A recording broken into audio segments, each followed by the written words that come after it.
Jangan berikan dulu cinta dan hati kita, karena itu hal yang paling berharga dalam diri kita. Sebelum kita mengatakan saya terima nikahnya, baru kita kasih itu sebagai hadiah terbesar.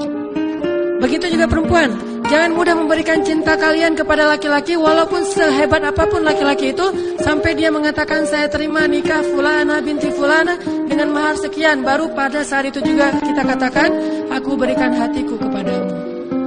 Maka insya Allah gak gampang baper. Tapi kalau belum apa-apa udah I love you, I love you, I love you, kirim 100 kali dalam sehari, kayak zikir aja. Jangan, itu mah belum saatnya. Karena kalau udah terlanjur kita berikan, susah ngambil kembali, kecuali dalam keadaan patah atau pecah. Dalam keadaan hancur. Kalau diambil dalam keadaan utuh, jarang sih bisa ngambil lagi dalam keadaan utuh. Pasti kalau nggak patah, pecah, retak, baper.